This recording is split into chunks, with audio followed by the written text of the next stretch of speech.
பிரியமானவர்களே, ஆண்டவராகிய இயேசு கிறிஸ்துவின் பரிசுத்தமுள்ள நாமத்தில் உங்களுக்கு என் அன்பின் வாழ்த்துக்கள். Jesus meets YouTube families, GPS Robinson ஃபேஸ்புக்கில் இணைந்திருக்கிற குடும்பங்கள், உங்களை நினைக்கும் போதெல்லாம் கர்த்தரை நான் ஸ்தோத்தரிக்கிறேன். நீங்கள் பாக்கியவான்கள். அனுதினமும் தேவனுடைய வார்த்தை உங்களை தேடி வருகிறதே, அதை விசுவாசிக்கிறீங்க, நம்புறீங்க, ஜெபிக்கிறீங்க. தேவன் உங்களோடு கூட இருப்பாராக. இந்த நாளுக்காக கர்த்தருக்கு ஸ்தோத்திரம். இந்த நாளில் நம்ம கற்றுக்கொள்ள வேண்டிய, புரிந்து கொள்ள வேண்டிய அருமையான ஒரு இந்த நாளுக்குரிய வார்த்தை 1 தெசலோனிக்கேயர் 1 அதிகாரம் 6 நீங்கள் மிகுந்த உபத்திரவத்திலே பரிசுத்தாவின் சந்தோஷத்தோடு திருவசனத்தை ஏற்றுக்கொண்டு எங்களையும் கர்த்தரையும் பின் பற்றுகிறவர்களாகி. கர்த்தருக்கு ஸ்தோத்திரம். அன்பு தேவனுடைய பிள்ளைகளே,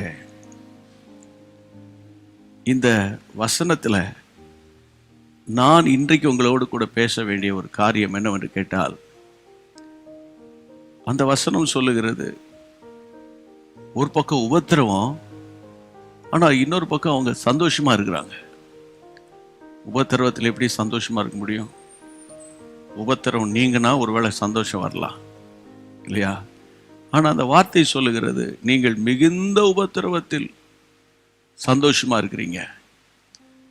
மிகுந்த என்ற வார்த்தைக்கு கொஞ்சம் நெஞ்சம் இல்லைன்னு அர்த்தம். அப்போ இந்த உபத்திரவ நேரங்களில் எப்படி ஒரு மனிதன், எப்படி ஒரு ஆண்டவருடைய பிள்ளை சந்தோஷமா இருக்க முடியும்? எப்படி? அங்கே ஒரு வார்த்தை, பரிசுத்த ஆவியின் சந்தோஷம். ஆமென். பரிசுத்த ஆவியின் சந்தோஷம். கர்த்தருடைய பிள்ளைகளே, தேவனுடைய ராஜ்யம் புசிப்பும் குடிப்பும் அல்ல, அது நீதியும் சமாதானமும் பரிசுத்த ஆவியினால் உண்டாகும் சந்தோஷமாக இருக்கிறது. இன்றைக்கு நீங்கள் செய்ய வேண்டியது என்ன தெரியுமா? என்ன உபத்திரம் இருந்தாலும் அதை கொஞ்சம் ஒதுக்கி வைத்து விட்டு, கொஞ்சம் ஆவியில் நிரம்பி கர்த்தரோடு கூட ஸ்தோத்திரம் பண்ணி, நல்ல ஒரு துதி பாடலை பாடி, வேத வசனங்களை வாசித்து, கர்த்தர் உங்களுக்கு கொடுத்த அபிஷேகத்தை அனல் மூட்டி, நவமான பாஷைகளை பேசி அவரை துதிக்க ஆரம்பிச்சு பாருங்க. இப்போ சரியா? இன்னும் சில நொடி பொழுதில் என்னுடைய செய்தி முடிஞ்சிடும். ஆனால் நீங்கள் அப்புறம் கொஞ்ச நேரம் ஆண்டவரை துதிச்சு பாருங்க. பரிசுத்தாவின் அபிஷேகத்தில் நிரம்பி பாருங்க. என் ஆண்டவர் புது பலனை உங்களுக்கு கொடுத்து, உங்களை தைரியப்படுத்தி, உங்களை ஆசீர்வதிப்பார்.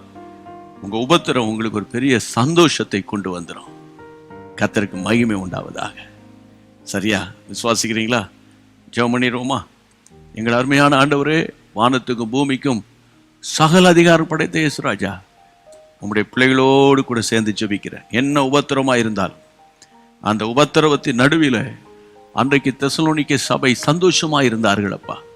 அந்த தெய்வீக மன மகிழ்ச்சி, அந்த தெய்வீக சந்தோஷம், நீர் கொடுக்கிற சந்தோஷம் உங்களுடைய பிள்ளைகள் இருதயத்தை நிரப்புவதாக.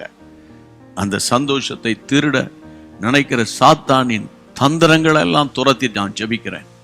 பரிசுத்த ஆவியினால் உம்முடைய பிள்ளைகள் நிரப்பப்பட்டு புதிய மனமகிழ்ச்சியின் அபிஷேகத்தை உம்முடைய பிள்ளைகளுக்கு நீ தந்து வழி நடத்தும்.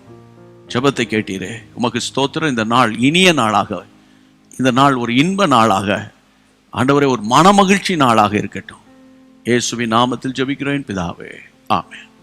உண்மையாகவே வார்த்தை மாறாது. பிராக்டிஸ் பண்ணி பாருங்க. பரிசுத்த ஆவியானவர் நடந்து பாருங்க. இன்னைக்கு ஆச்சரியமான கிருபை உங்களுக்கு பெருகும். God bless you. மறந்துடாம நீங்க மற்றவங்களுக்கு ஷேர் பண்ணிடணும். மீண்டும் சந்திப்போம். அன்பான தேவனுடைய பிள்ளைகளே, இச்செய்தி உங்களுக்கு மிகுந்த ஆசீர்வாதமாக இருந்ததென்று நாங்கள் நம்புகிறோம்.